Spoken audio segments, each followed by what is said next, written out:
everybody, this is Kyle, and you are back watching Knockouts in 3 Counts. And hey, we got a familiar face with us tonight, but he's going to be rocking some different colors tonight as we've got Kenny the Boss Cross with us. Corey, go ahead, throw your damn social media out so we can get this shit started. As always, real quick, Fight Fam 313, only on Twitter. Let's get to it.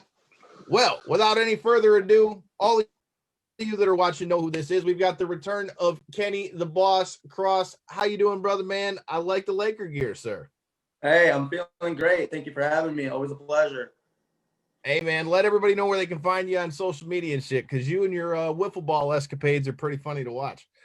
All right. You guys can get after me at Facebook, Kenny Mitchell Cross, and Instagram, Cross the Boss MMA. All right, man. So clearly quite a lot has happened since the last time we talked. So last time we talked, you were getting ready for your fight for Dana White's Contender Series, and you eventually, after having all these different opponent switches and all those things, ended up fighting your original opponent. You got the W, not your favorite performance or your best performance, but hell, you made weight twice in 2 weeks. So first of all, tell me a little bit about your experience with that, and what are your thoughts now that you're a little bit removed from it? It was the first time I had to have mental adversity. You know, it was the first time that I was going to be on the biggest platform where everybody's going to watch me, and having a few opponents, having to cut weight twice, first time going to the UFC and doing all this, definitely took a mental toll on me, but it made me grow. It made me a lot better athlete, a lot better mixed martial artist, because I feel like everybody needs to go through tough situations such as losses, you know, opponents not showing up, opponents missing weight. COVID is a real thing. It's taking people out. COVID just took out my first opponent I had for November 11th. I already have another opponent lined up. So, you know, it was a mental strain. It was physically taxing on my body, of course. I went out there. I did the best job that I could. I felt my body. I listened to my body. And then it just became a chess match with my opponent. And with all the shit that I talked, I had to come back and win. With all the people dropping money on me, everybody supporting me, there was no way I was going to let that fight slip out of my hands. I didn't get the contract, but I got the W. I beat an undefeated fighter, and I learned a lot from it. So I'm definitely a better fighter now. I'm training a lot harder now. I'm training a lot smarter. I'm taking my time. I'm growing. It was a great experience. The UFC was awesome. I got a lot of exposure.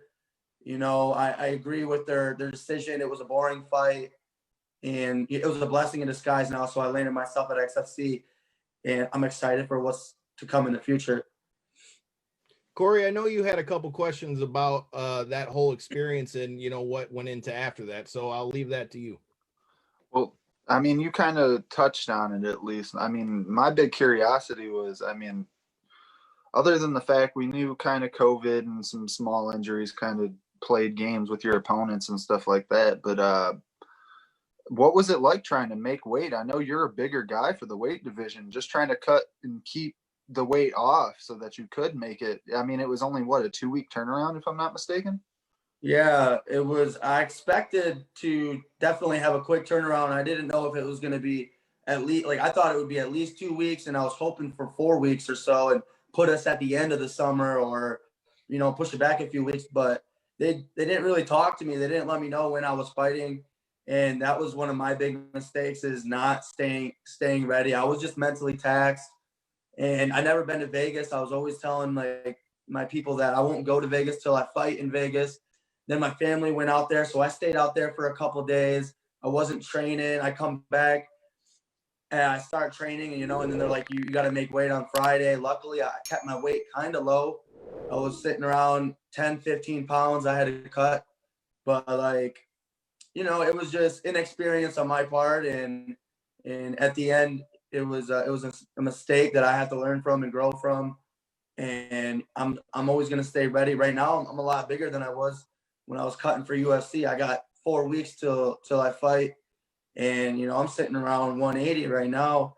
feeling good. And I feel like I trained best when I'm at 180. I feel like I'm kind of tired when I have to sit around 170. And that's kind of what I did for that fight. I stayed around 170 for like a whole month. And even when I was training leading up to the first fight, you know, you have a week of cutting weight. Then I had a week of not knowing if I had an opponent. Once they did, it was another week of cutting weight. So essentially I had a month of just like cutting weight. And, you know, you can see why I would be gassed, you know. Cardio's never been my strength. And for the first time we were going to match up, I was prepared, I was ready, and I felt good. But like I said, it was just not being there, not being a seasoned MMA fighter. And that was my first kind of taste of adversity. So I just went with the punches. My coaches, everybody really kind of kept my head on because we were also being quarantined. You know, I got to watch everybody roll out in their stretch limo to the Apex, and I had to sit at the hotel and stay ready in case someone fainted and walked out, and then they were going to fly me over like to the Apex real quick. It was just a bunch of weird shit going on, and I was trying to just stay level-headed. And I'm a great fighter. I have a lot of room to grow. I have great people around me.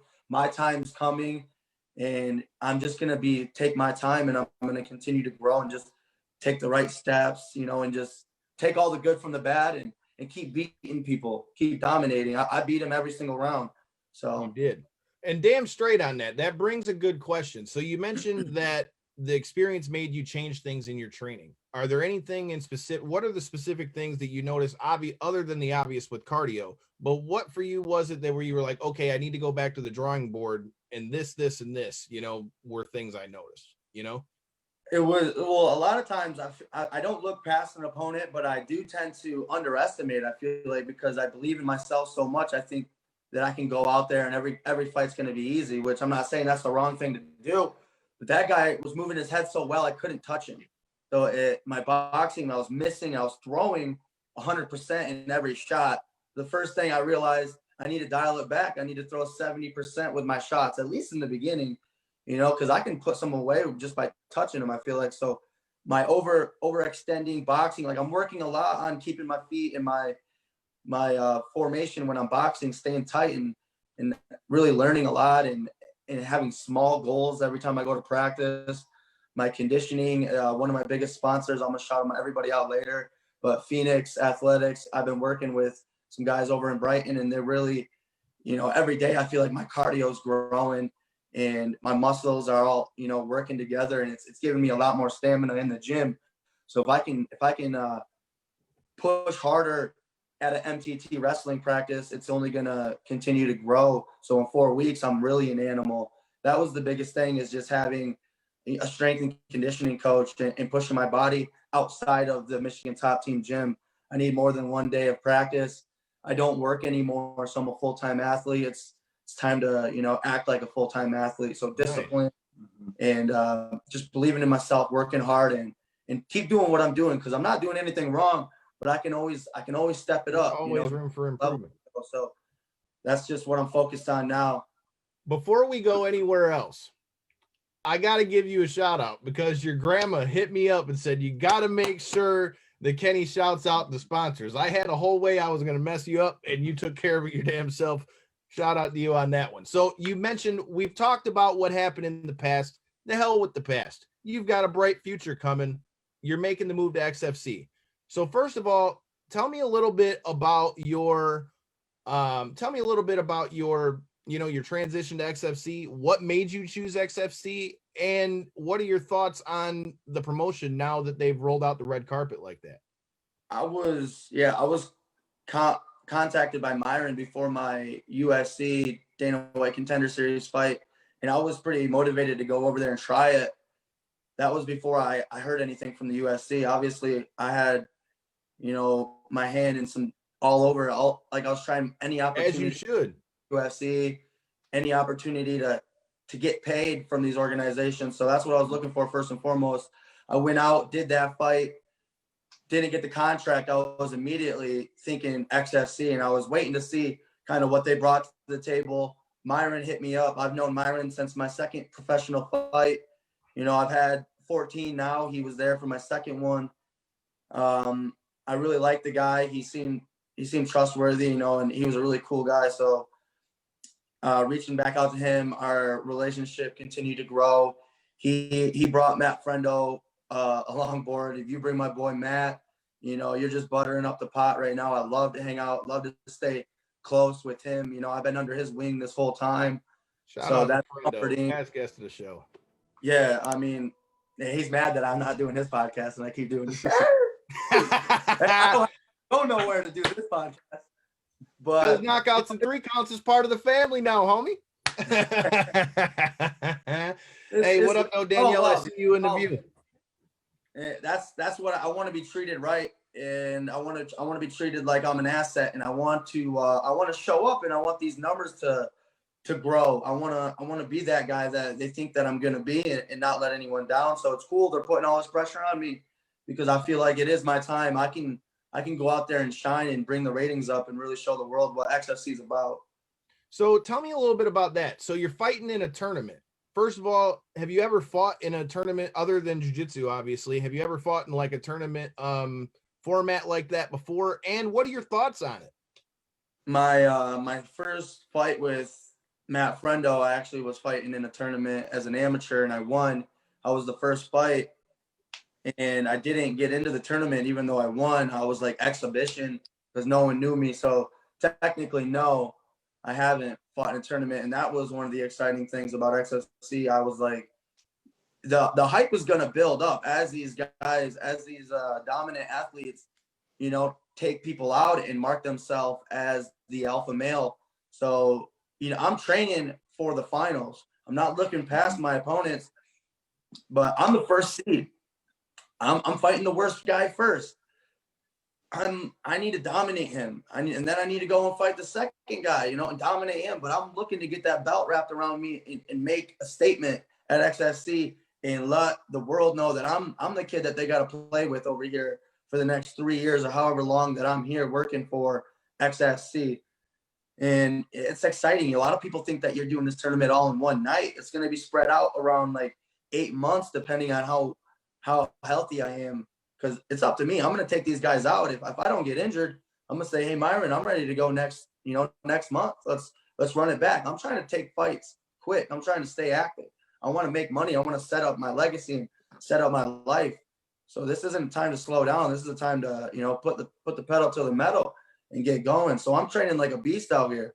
I like it. Corey, I can see you're ready to go. What do you got over there, brother, man? Well, I mean, you stole the words right out of my mouth with the tournament question because I really love the format myself. Like you've been seeing it with, of course, PFL has been doing it basically since they rebranded themselves. I mean, you're seeing Bellator doing it as well. Bellator's notorious for the tournaments. That's what I was saying. You're seeing Bellator doing it as well. So, I mean, honestly, I love the format. And like you said, it really gives a chance for you to work your way and kind of build the story within the organization, build your story into the final so that both fighters have their own built up little animosity or, you know, background leading into the fight. It's a real good way to build, you know, a real good story and a good following for yourself. I mean, it's the opportunity is good, you know. Yeah, if you pay attention to the first fight and you're an actual fan that likes to watch MMA, I mean, it's going to be on NBC, so it's going to be free for everyone. If you pay attention and you follow these guys into the finals, I mean, you're going to build a relationship with that person. You're going to see if I can connect with you. I'm doing commercials. I'm going to be on NBC before I fight, during, after, and you know, I'm always talking to guys, and you'll get to know these fighters as you get to watch them compete. And there's a lot on the line. It's embarrassing to get your ass whooped, and it's not like you can just take a fight and then go MIA for a little bit. You got to stay in there, and you're going to get kicked out if you don't stay active. So there's pressure, and that shit's scary, but it's so cool. And it's that outlier factor because I've never been in a tournament, and I want to see what the numbers, you know, are from this kind of different story, different background, and what's going on. I'm fighting fighters from this guy. I'm fighting from Alaska. Yeah, I think he trains at Team Alpha Male, but he's like his hometown somewhere in Alaska. So, you know, the Bush people are going to come out and watch, and then they're going to be my fans. So. Yeah. No, hey, go ahead. I just love that all these television companies are all kind of jumping on the MMA bandwagon. I don't know if you've noticed that. I mean, I hate to keep bringing up all these organizations because we're talking about XFC, but I mean, XFC going to NBC. We got Bellator going to CBS. We got, of course, PFL's on a major network too. Yeah, they're on ESPN. They're, of course, UFC making their move to ESPN. Yeah, I love seeing that all these bigger organizations are starting to really see, there's not only money to be made, that there's actual genuine interest in the sport, and that, it's on such a steady incline. Yeah. Well, my thing with that, Kenny, is a good question. Something that XFC did, obviously you were, you already knew what was going down, but, they had the big tryout over there at SFS.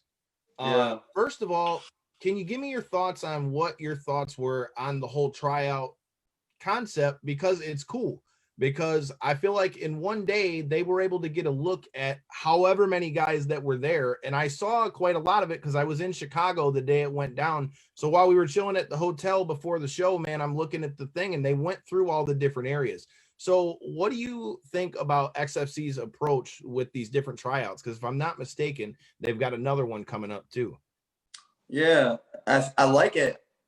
They packed the gym full of some of the best guys in the Midwest, and I got to see a lot of athletes really shine. I got to see some people that I feel like can help me and help Myron and help Matt and help everyone that's part of XFC grow and produce good numbers. So that was exciting. Sometimes you can't just go off of word of mouth. You can't go off of people's records. You got to set them in front of you and watch them hit pads, because totally agree.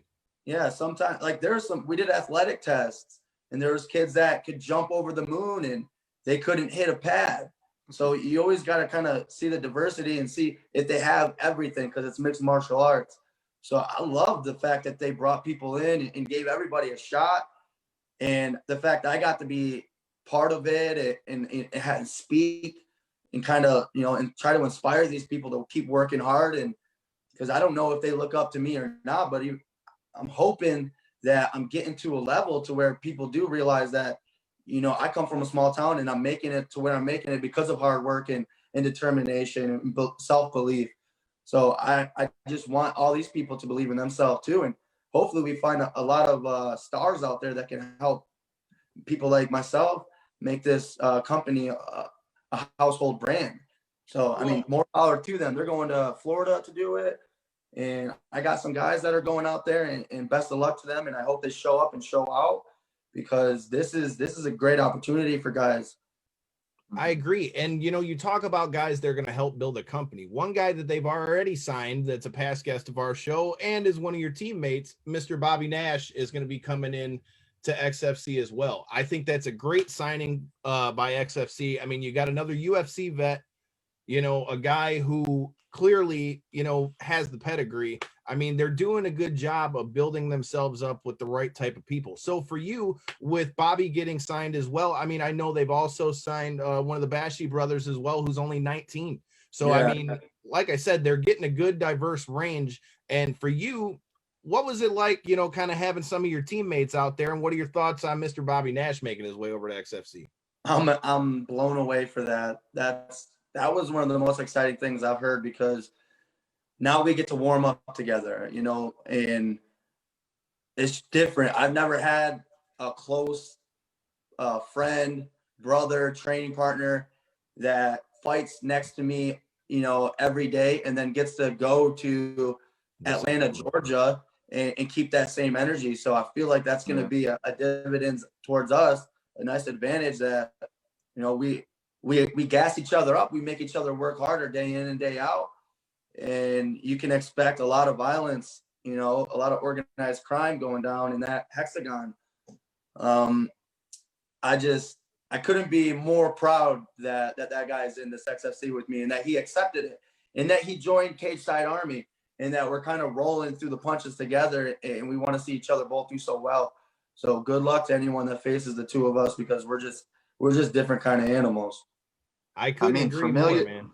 Familiar faces in faraway places is definitely a thing that helps, man. I know I've done a little bit of traveling myself, and you know, anytime you get out somewhere, you just it's nice to at least know you have somebody that you're going through it with. Like you're relaxing, you know.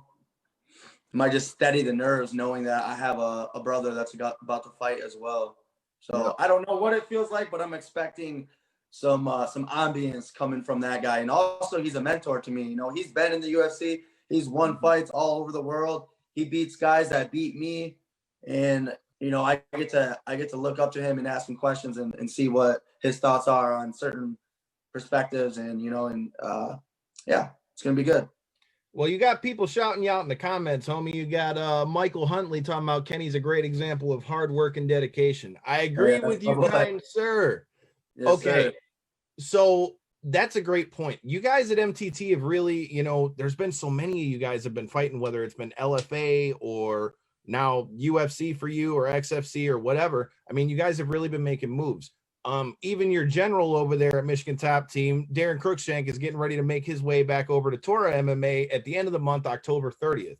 So tell me what your thoughts are on, you know, does that change like the training room at all for you guys versus like, you know, just having, you know, all of you guys training? Because I know Darren's in there training with you, but I got to imagine it's got to be different when all of you guys are training for fights coming up. Yeah, when Darren fights, I feel a different level of energy.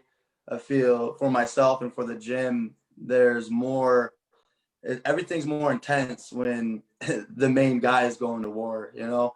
So when I compete, when I'm training, when they're competing and they're training and we all get to do it together, it's just added, amplified energy, and we're expending more of it and getting better, growing stronger, quicker.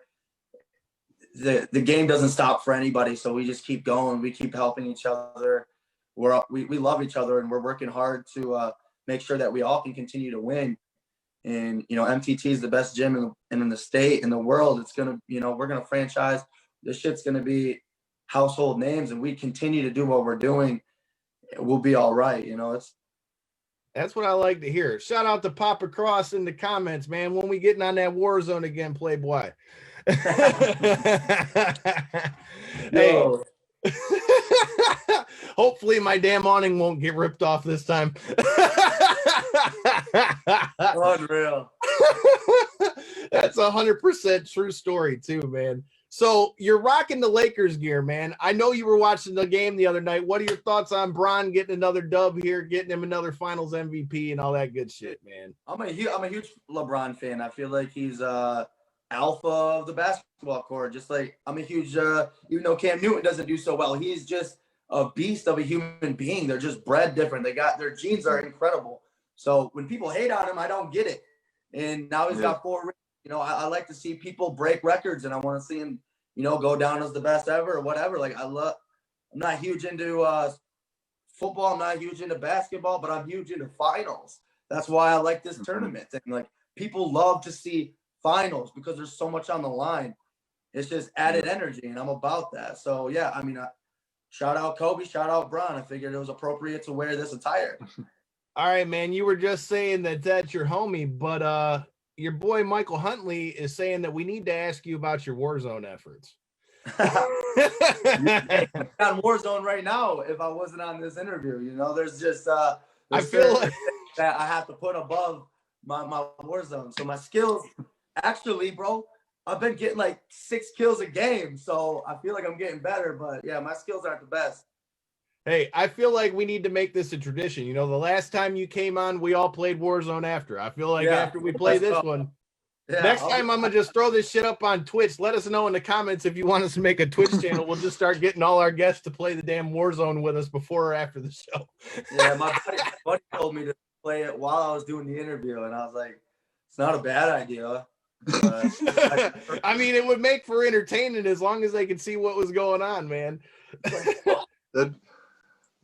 That'd be hilarious if you could just see you in the background, just occasionally a controller peeks up. I'm like, no, dude, I wasn't talking to you guys. In mid question answer, you son of a bitch. Yeah. All right, man. So we've got quite a slate of fights coming up. So I need to get your opinion on some of these fights real quick. So not to take the spotlight off of you, because the spotlight needs to be exactly on you and Mr. Bobby Nash as you guys are getting ready to do your thing on NBC Sports November 11th. Hey, and you even got your sponsors out. You know, your grandma's over here watching. See, I didn't even have to trick him. He threw them all out. He got it out the way. So no, I still have a lot of sponsors. I still got a lot more to say. Let's get it. Yeah. Let's hear it. Let's hear them sponsors. All right, let's take a second. All right, I'm gonna start at the top. Phoenix Athletics. He's got the notebook. Hold on, he had the book. I got the whole page full, baby. He was prepared. This man was prepared. This is why you need to sponsor this man. All right, listen in. Phoenix Athletics, On Point Carpentry, Allen Park Critters, Exteriors by Journey, NCW Designs, Potter's Tree Service, A Moment in Time Home Care, Pawfik Pets, my boy Ashley Gleason, Klusterman Sports Tab, and last but not least, Dr. Mike E, Life Medical Center. I appreciate you guys. I do. I love you to the bottom of my heart. You guys have supported me, whether it was from my last fight or my first fight. You guys believe in me, and that helps me, give me confidence and continue this journey of the unforeseen and to keep putting a foot in front of the other and to prove everybody wrong. So the fact that you guys believe in me helps me believe in myself. And I thank you from the bottom of my heart, guys. That's a nice list that you got there. It really is. You can tell that you put a little bit of love into it. It really I like it, sir. You up in between fights, them sponsor deals, man. It's the make or break for these fighters, man. I get to put all my sponsors on my shorts, on my shirt.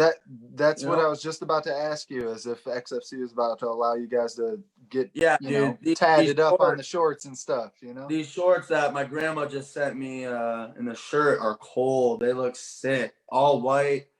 XFC, nice little red XFC in the middle. I got my boys on my butt. Like, the shorts are cold. So I just got to get someone that can make them. Are you guys? I got a guy, the guy who just made our shirts, man. I could hook you up. But hey, shout out to your grandma too, because she said she's gonna send your boys over here at Knockouts and 3 Counts a couple of shirts. So we'll be sure to plug you guys out, bro. Are you guys allowed to do custom designs on your fight attire? I think so. Yeah, I think they're not making us kits. I believe that we're I don't know. I've heard they are making us kits, and then I've heard they're not. So, if you get to go on your own and do your own thing, I'm gonna have backup stuff. I'm gonna have my stuff ready to go. But there's so much hearsay right now. Like, I'm just gonna keep training. I'm gonna go out there and I'm gonna dominate. I'm gonna jack the numbers up for XFC, and then I'm gonna let them do their job, and they're gonna do it well, and we're gonna grow. So as long as I just keep my head down and keep moving forward, keep training, keep staying in my little bubble of being a good Kenny Cross, not trying to go out and, be a heathen all night. Sky's the limit, bro. You got to keep the devil inside so you can use it in the cage, bro. Hey, your grandma said your shirts are already getting made, fool. I'm talking about the shorts. The shorts are the hard part, bro, because my grandma always makes my shorts. But she doesn't do it when we're looking to get some athletic, like the tight shorts. So he wants them short shorts. Kenny wants them short shorts, bro. Yeah, we're trying to find out in my pants this time. Hey, so talking about the escapades afterwards, I would be remiss not to wish you a belated happy birthday. You hit 25, all that good shit. You guys had quite the extravaganza from what I saw hitting it up down here in Detroit. What? 26. My bad, damn it. Fucking A. I'm not 25 no more, baby. Hey, 26. Excuse me, the big 2-6. So you guys hit up Detroit. I gotta say, I'm a little bit upset because you came right our way and didn't come fuck with your boys from Knockouts and 3 Counts, bro. Man, you guys on the bus, honestly. Shit, that's what I'm talking about. I put it on my Snapchat. I said, if you guys want to come, hit me up. I'm just talking shit. I was too busy doing the job, bro. I was too busy slinging your mail, making sure you get this check and all that good shit. It was a good time, man. We had fun. Party buses are everything. Like, if I ever celebrate again, it's gonna be on a huge party bus. I don't know why. When you win this tournament, we're all getting on a party bus. That's what. Yes, exactly. After this fight, we get one night a party bus, and then it's back to the grindstone until we finish this tournament. But yeah. I heard you guys got white girl wasted. Yeah, I mean, we had fun. You know, it was a good night. I was sick for a couple days afterwards. You know. I ain't mad at you, bro, because I know when it comes time. You don't get a party bus and not use it, Kyle. I mean, look, I'm just trying to respond to the comments in the comment section. Okay, I'm just trying to be a good host and do my hostly duties. Okay, built-in drunk driver for you, right there. Trying to the pot. They want to know what went on in that party. That's what I'm talking about. See, I'm just trying to be a good host and to attend to these people. Say the driver erased the footage of the night, okay? We had to get rid of the security tape. Bus, okay? We had to get rid of the security tape. I tipped him well, so. Hey. Yeah. I like it. So if we're in need of getting tipped and all those things, you know, you got all these big fights coming up, man. You got this weekend, you got Brian Ortega versus Korean Zombie and all that good stuff. What are you thinking on that fight? If you're betting and trying to make a tip, who's the boss rolling with on this one? Who you think gonna be the underdog? So I think it's Ortega. Only because of the long layoff, I think it would be Korean Zombie. Ooh, well, I'm going with Korean Zombie. I've been watching him, and he throws this he throws his right uppercut like all the time, and that's honestly something I'm about to put into my game. He's really a sound striker. He has great distance. He stays like tight, and he can always attack. He slips and attacks in combinations, and I really like his uppercut. He hit Frankie with, and it killed him. He hits everybody with it, but that guy's a beast. He also is good on the ground and stuff. I think he gets overlooked. I think Ortega gets over. I think Ortega, you know, is people say he's a little better than he might be. I don't know. So yeah, I'm gonna go with Korean Zombie. You're going with Korean Zombie. Corey, do you agree with the man? It's so interesting. Ortega. That's why you're going with him. He's got the Ortega cut. It's all in the hair. Look. But no, in all honesty, I'm real curious to see how much he's improved on his skills. His fight with Holloway was like 2 years ago at this point. He's dealt with a couple little injuries from what I've been able to follow. I think he'll come back strong too. I do believe he will come back strong, a lot better. So that is an exciting thing. Yeah, that was his first loss of his career. It was in a championship fight against somebody who arguably is still the champ. You know, not holding the belt, but it's a hell of a fight. I want to agree with you that Zombie's probably going to be the one that pulls it out just because of the hot streak that he's been on, and he hasn't been on such a layoff. But at the same time, man, Ortega's got that ground game on lock, dude. He puts Ortega. He might have lost, but he's still mentally undefeated. He's mentally tough, though, dude. Well, especially with such a long layoff, too. It gives him enough time to really get back in that mind frame of, I am still the shit. Get in the gym, prove to himself, you know, I am who I am. You know, it's not just just because I lost one fight don't mean shit. All right, so they're talking about in the comments how it's come to a split. So I guess I have to make a choice now. So, look, I got to go with Ortega. Only reason being, something tells me that he's going to come back with a fire with something to prove.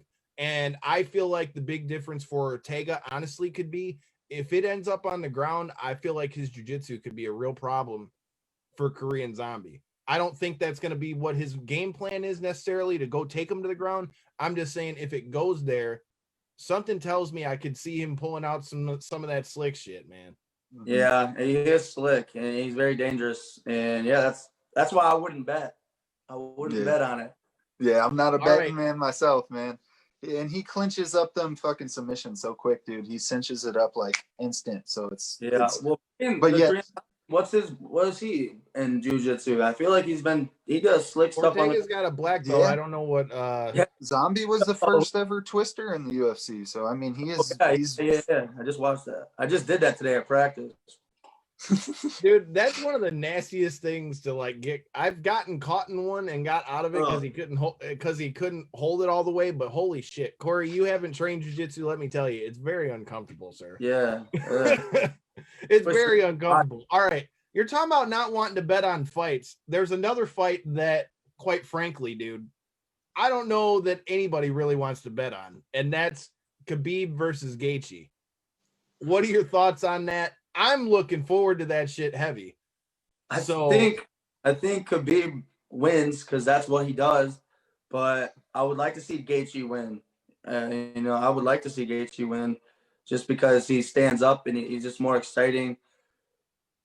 But at the same time, bro, Khabib doesn't lose. And I feel like Khabib works harder than any other fighter in this world. I feel like he had to work hard to get to where he's at because he wasn't gifted with anything but wrestling.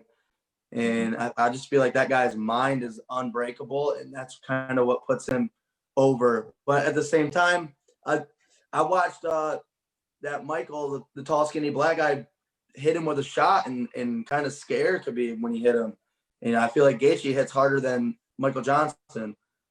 Oh, Yeah. for sure, dude. Like, Yeah. Gaethje hits you like a freight train, dude. I mean, just ask Tony Ferguson, dude. And he just keeps coming forward. And yeah, beating Tony Ferguson, it was huge. And the But weight Tony he also did. cut weight twice and did all kinds of weird shit. So I don't know. Yeah, man. I know. That's I know. The situation was kind of like I feel like we didn't see the true Tony on the night. That Yo, was for sure. I should have started this interview like this, bro. That Yeah. would have been hilarious. Make sure you pass your test, man. Hey, that's why my opponent just dropped out. He had COVID, I guess. So do we know? I know I dealt with it a couple of months back, dude. And, Oh, COVID.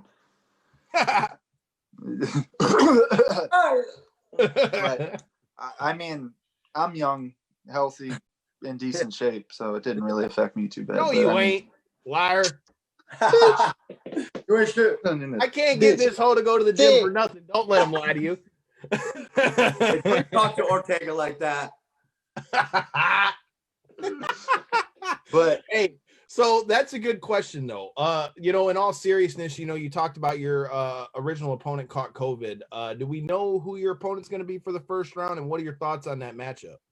Yeah, I forget his name. I don't know. He seems to be a striker. He's 6'2". He's from Alaska and he trains at, I guess, Team Alpha Male. So, I looked at his record or whatever on Tapology today, and it looks like he loses every fight to someone that, when he steps up in competition, he loses. So, I'm excited, and I hope that he brings the best version of himself because it's only going to take a couple. And that's what I believe every time I fight. Even if I wrestle someone for 15 minutes, I'm still like, this next guy's getting knocked out in a couple shots, So I don't know. We're gonna see who's the better fighter, and I'm looking forward to November 11th. well, you were saying earlier how you had a lot of self-belief and it was help holding you up and stuff. I mean, obviously the organization has a lot of belief in you as well. Like you were saying that you're number one seed going into the tournament. I mean, that's got to feel good, I would imagine. Yeah, it's a double-edged sword. It feels great that they're backing me, but I'm coming off a really tough fight where I didn't get to throw hands, and that hurts my confidence. It scares me. I thought I was going to kill this guy. So I have to go out into that fight with a clear mind, not worrying about, oh my God, everybody thinks that I'm going to kill this guy. And then I can't think about, shit, I didn't know how to strike my last fight at all. I couldn't hit my target. I got to go in there with a clean slate and just breathe. And I feel like that's going to have the best end result for me is if I just go in there and be myself and be free. And I feel like that's really going to give us numbers in the XFC because I can go out there and I can put on a show. I just got to stay, calm and collected. Well, I feel like, not to keep harping on your last fight because we're all looking forward to the next, but I feel like you could see it in the last fight. The bright lights got to you a little bit, with the weight cut and everything that had happened. And you had even mentioned it yourself that, the big stage and everything that was going leading into the fight and the opportunity of it. Even though, like you said, it's a double-edged sword, you got past that. You still won the fight. You still showed that you had the heart, even with the lack of full self being there, I guess you could say. You still pulled out the win undoubtedly against an undefeated. And that's the thing. It wasn't like it was a close fight either. No, and it was an undefeated fighter, somebody who's never tasted defeat. You took that O from him. And then not only that, you got to feel what it's like to play under those bright lights. And so now here's your next opportunity. And I mean, what a way to step up. I mean, I know you said you're a little nervous, man, but I seen the opportunity. I mean, you got it. It's just you know, the night got the lights got to you. Just being prepared. You know, I wasn't as prepared as I needed to be for that last fight, but I live and I learn, and I scathed by. You know, I'm not trying to win these fights like that. So it's just, I believe in myself so much, and if I don't, why am I even doing this? So I got to go out there and I got to get back to the old me, and I got to really, you know, put it on the line and take care of business out there. So it's just being prepared, training hard, and trusting in the process, which is something that I preached this whole time. There's nothing bigger than, you know, really believing and trusting in the process and growing and taking your time. You know, all these guys are so good. All these fighters are so good. You get on canvas nowadays, and I walk on this canvas, and I think as soon as I step in the cage, I'm like, shit. Like, normally there's a beast in this cage with me trying to take my head off. It's just a different world. So you could be a great fighter. You know, when I'm out on the town, I got my boys' backs. I ain't gonna punch nobody, but I'll head kick someone for sure. I'm not worried when I'm out there. When I get into a cage, I'm like, you know, now it's all timing. You got to get your timing down, because one lucky punch is the factor. So it's just everything's elevated in there. It's all stressful. It's all tense, and you got to find the calm in the chaos. My strength and conditioning coach tells me that the best athletes, the best sprinters, tell me that it's how they relate to the stress that they put on their body when they're doing strength and conditioning. When they get tired, how does their body, how does their mind relate to that stress when they're in the pit? You know, and that's going to be key for me. I'm really hurting myself in practice. I'm really, you know, hurting my mind so it can build and callous and get stronger. So I don't have to be in that fight and be in a really uncomfortable position. If I can breathe and I can see and I don't have all this lactic acid, I'm going to go out there and do what I do best. So that's what I'm preparing for. So that brings up a good question. I follow the man on his social media, so I've been seeing all the strength and conditioning stuff. There's one thing in particular I had to ask you about, because being a guy that works out myself. So I saw you doing some shit where they had you attached to bands while you're doing like sit-ups. My abs still hurt. Tell me about that, dude. That shit is nasty, dude. Yeah, so I mean, it was just we're on one of those hammy glute machines, and you throw your legs in and you lean back and you go all the way down, except for I got a band right here holding it, and he's pulling me down, and I gotta, not only do I have to get up, but I gotta snap up, and you gotta have your glute tucked, and all these new words that he's teaching me. Gotta have them glute. He's teaching me the whole damn time. And it kind of helps, you know, the time flow, because you're going through these really uncomfortable situations and you're learning at the same time. So it's just crazy. I'm getting so much benefits from it. But yeah, man, you got to fly up. And my core, even though, I mean, we got abs, I feel like my core is one of the weakest parts. I don't ever do sit-ups. So this is all new to me, and I can feel it 3 days later. But when I'm training, I'm in great shape and I can keep going. I did cardio today after wrestling practice. I never do that. So you know, I'm good. So we got a question for you in the comments. I think what he's trying to ask is, does each, you know, in between each fight, it says, does his training camp reset him after every fight? Yeah. I mean, for the most part, as I keep winning, I'm getting to a level where I can't just take it easy and still improve. If I take it easy, I'm gonna keep having those Syler fights. I can fight good guys, but I won't look better than them. I'll look like I barely beat them. Even, you know what I'm saying? Like, I got to continue to up my training, and you know, I got a meal prep sponsor now, so it's like I'm eating clean. No one ever thought Kenny Cross would eat clean, because I don't like to shop and I like my frozen hot dogs, those glizzies. So, you know, I'm just being more disciplined. I'm being older. I'm 26 now. That frontal lobe's been developed for a whole year. There's no reason I should act my age. And I'm trying to train harder. I'm trying to do better in every area of life. And I think with that mindset, I'm already a step ahead of the game. So these guys got to come and get me. I just fought in the UFC. I'm in the XFC now. I have an X on my back, and they need to come to me. I feel like I'm gonna really dominate this promotion, and I'm really gonna find myself here in the next 3 years, and we'll see what happens after that. But yeah, I'm excited for what I'm gonna how I'm going to grow and how I'm going to build with this promotion and how I'm going to treat my opponents, because not that I'll ever have anything against them, but I'm going to treat them like I'm better than them. And then I got to go out there and prove it. So it's exciting. I don't know how much shit I'm going to talk and how much I'm going to have to back it up, you know? Hey, man, you've done I'm a damn just good excited. job of backing it up. I'm just excited for you, man. You know, to these guys, I'm getting better. Like, I'm getting better with interviews. I just did my first commercial. You know, I'm taking pictures all the time. Tell me about that. You've been like Mr. Poster Child over here, Mr. Model and shit, taking all these pictures, talking about your first commercial. Now that you've done your thing on the Contender Series and you've been brought in as such a, you know, a high touted prospect for XFC, you know, does that add any extra stress to your, you know, your fight camp or your fight preparation now that you've got all these extra, you know, commitments with media and all that other stuff? It's how to adjust and how to plan your day and use your hours and fitting in these interviews before or after practice. I know it's like almost 10 o'clock.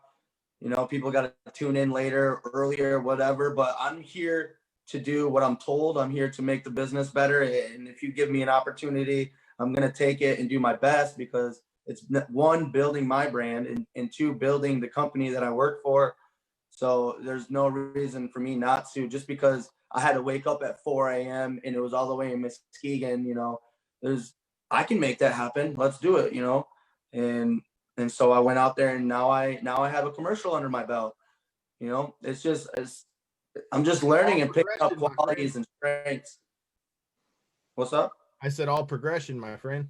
100%. Yes, sir. Well, it all folds into kind of what you alluded to earlier too, with the fact that, you know, you're a full-time fighter now too. You know, this is your career at this point. You know, like you were saying before, you were still working and trying to, you know, pay bills off the job and do this as extra money. It ain't extra money no more. It is the money, you know? Yeah, exactly. I mean, and it's that changes my world, you know. It's definitely a blessing, and I gotta just, you know, stay in my lane and head down, you know, and just keep chugging along, because I'm trying to make money. You know, I'm trying to put on, you know, I have a gift from God to go out here and perform and fight people for money. And I can't wait to give back. I can't wait to acquire all this shit that people don't have, and then show them how to do it and take care of my family, take care of myself. So not having a job is a step in the right direction. I did construction my whole life, and I never, going through high school, didn't think I was going to be a construction worker. Joe Rogan was a construction worker. He hated it. I felt like it was okay, but I knew that this wasn't me. I knew that I don't want to fix houses. I don't want to put doors in and, you know, do ironwork and shit. That stuff's hard. I don't want to lift weights. That shit's heavy. Like, I do what I like to do, and I get out of my comfort zone and I do what I'm told, but there's certain things where I know it's not for me. Yeah, I feel you on that, dude. I install garage doors for a living, day in, day out, man. I know the feeling, dude. You know, you got to clock in. So yeah, I mean, these kids don't stop eating. I don't stop working. You know, it is what it is, man.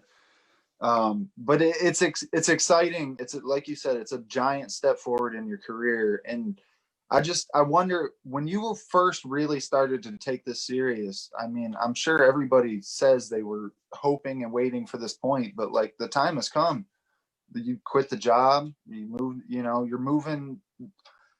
Did you see this as like the natural progression, or was it when you started MMA, was this kind of just like a hobby that you maybe would get to at some point, you know? Yeah, there's chapters through my life, through my career, taking it more seriously. In the beginning, when I was a young buck, I was smoking cigarettes and fighting. You know, I was like, well, I'm 140 pounds. I could go fight a 140 pounder for sure and kill him. Went out there, did it. And now you start to, you know, you're 1-0. Some people think they're the best after they win one fight. I'm just like, I was trying to stay active. I got a belt. I was 8-0 as an amateur. I was like, all right, maybe I should stop smoking cigarettes and go pro, you know? So My life has had Damn challenges. cigarettes. I'm a professional athlete. I should probably put the Newports down. Damn you, man. Mark. 100%. Fucking sponsor this man. You know, you fall into traps. You think it's a part-time gig. You think you're only going to live here for a year, and 20 years later, you're still working at that factory. Like, fuck, I didn't. So I kind of like took leaps of faith. I didn't care how broke I was because money's never been the thing. It's like, it's nice to have money, but it's also, you're still breathing and you're eating and you're living and you're laughing. Without it, let's go and try to fight, because people don't know what that's like. I like to compete. I want to have fun in this life. And, you know, I want to make people proud. And if that can do all these things, then, you know, why not take that leap of faith? And I did. And there's been chapters where I continue to like, all right, Kenny, this isn't going to work, you know, for the next year. Like, this isn't going to work for the next fight. People really think that you're really good now, so you got to go and look really good. If I lose, there goes the momentum, you know, and it's been a few years since I lost, and I felt that momentum drain, and I felt starting the wheels back up and getting that shit flying again. So there's a lot of things that will hold people back, but I'm not going to just be average. That's not going to be the thing to tie me down. I'm going to go out there and I'm going to exceed expectations, and I'm going to keep working hard. And this is the dream. This is the job that I pursued now for 5-6 years. You know, it's like I went through high school all over again, you know, now that I'm stepping into my freshman year of college in this game. So I got a lot of years left. I want to retire before I'm like 35. You know, I want different avenues, and this will lead to that. But all I got to say is November 11th is going to be another step in the right direction. And I'm going to put this fist to his face, kick him in the body, beat him up, show some flashy stuff. You know, hopefully I can just go on there, not get hurt, take him out, get my paychecks, and then party bust it up, you know. Hell yeah, man. We're hitting the party bus. This man is hitting the motherfucking pay window. Check that shit out. November 11th, NBC Sports. You already know the deal. Kenny the Boss Cross. Follow this man on all his social medias. Look at that thing right on your screen if you're watching this on YouTube, and you can subscribe, hit that button, hit that like button, hit them comment buttons. Thank you to all of you guys who have been hitting them comments on Facebook. And until November 11th, and until next time, peace. Beautiful.